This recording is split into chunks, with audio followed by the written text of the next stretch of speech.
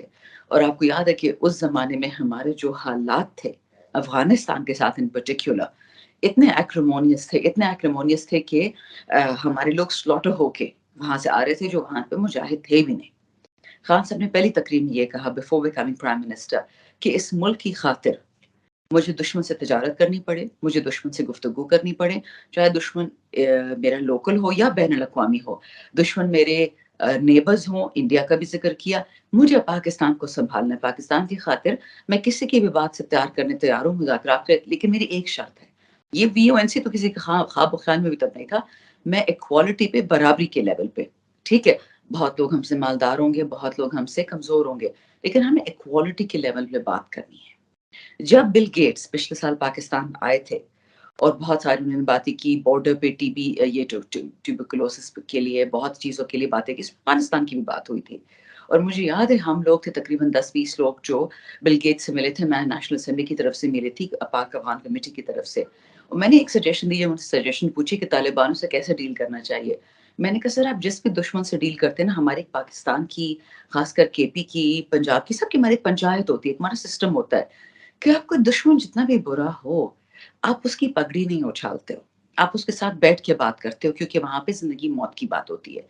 اگر آپ کہتے ہیں دنیا کے پاورز دیٹ بی کہ آپ کے لیے افغانستان کی عورتوں کی فکر ہے، آپ کو افغان بچوں کی فکر ہے، برقعے کی فکر ہے، شادیوں کی فکر ہے، تو آپ ان کے ساتھ بیٹھے، لیکن کوالٹی لیول پہ. اب یہی خان صاحب نے تب بھی بات کی تھی، ابھی بھی انہوں نے کتنے جلسوں میں یہ کہا کہ میں ہر کسی، امریکہ کے ساتھ بھی میں دشمنی نہیں چاہتا، نہ میں یورپ کے ساتھ، لیکن مجھے ڈکٹیٹ نہیں کیا جا سکتا کہ میرے ملک کے کیا بہتر ہے. اس کی سب سے اچھی مثال روس کو انہوں نے ہوا بنا دیا. جی روس آپ گئے، امریکہ ناراض ہو گیا، فلانا ناراض ہو گیا.